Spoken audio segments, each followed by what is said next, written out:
the Mortgage Minute today, being brought to you by our friends at Geneva Financial.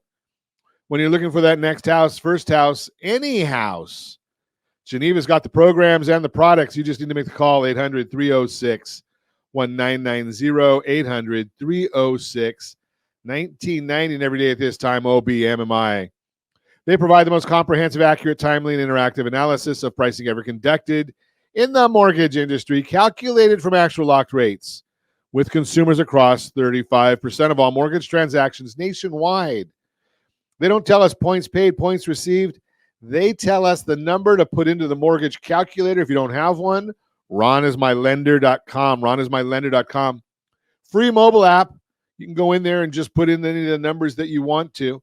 Let's take a look and see what the markets did yesterday. Do we want to see what the markets did yesterday?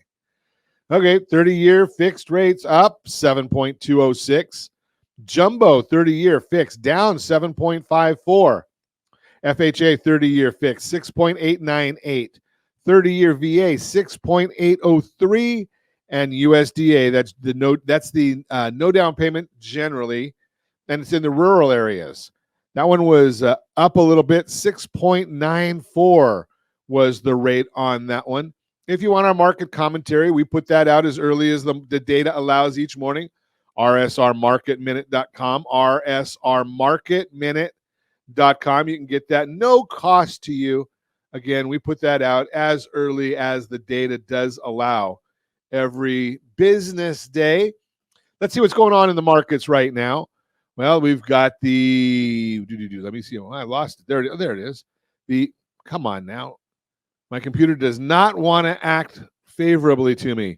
S&P 500 is now down 24.5 points. The 10-year Treasury yield, that would be the interest rate, is down 6 basis points. 4.61, we'll call it.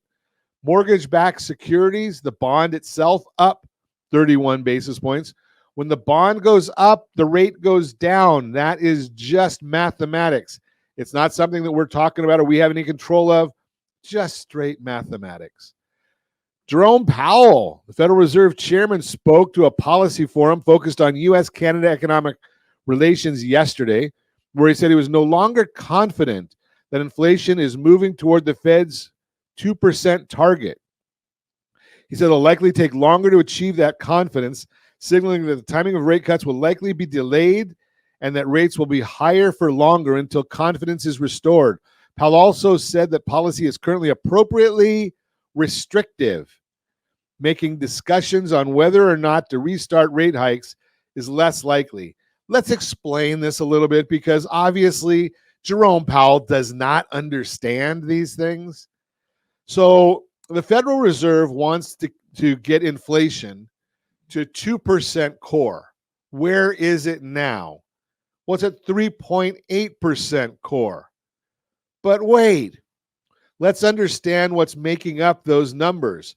If we apply the weighted percentages, we've got about 2.6% is coming from shelter, the roof over our head, be it rent or buying a house or away from home, stay away from home, lodging away from home. Well, let's see. Interest rates makes a big percentage of that 2.6, sorry.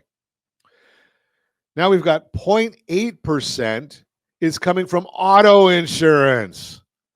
Now let's take 2.6 plus 0.8. If my math is correct, that's 3.4. That means everything else in the entire world that goes into core is only up 0.4%. Now, it doesn't matter what Jerome Powell does. If he increases interest rates, okay, well, that might have an effect on housing, but people still have to live. And if they try to buy a house, it's going to cost more. Okay, so that's going to increase interest rates.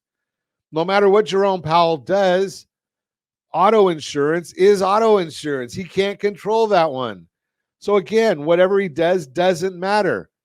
If inflation is at 0.4, you're not going to get much better than that. Now, I know and you know when we go to the store, everything is more expensive. But it's been that way for about 3 years now. Well, I wonder what that brings us to. Okay, but I digress. So let's get back to the whole issue is we're dealing with inflation is already where the Federal Reserve wants it to be. If they will just open their eyes and take a look at what's going on in the real world.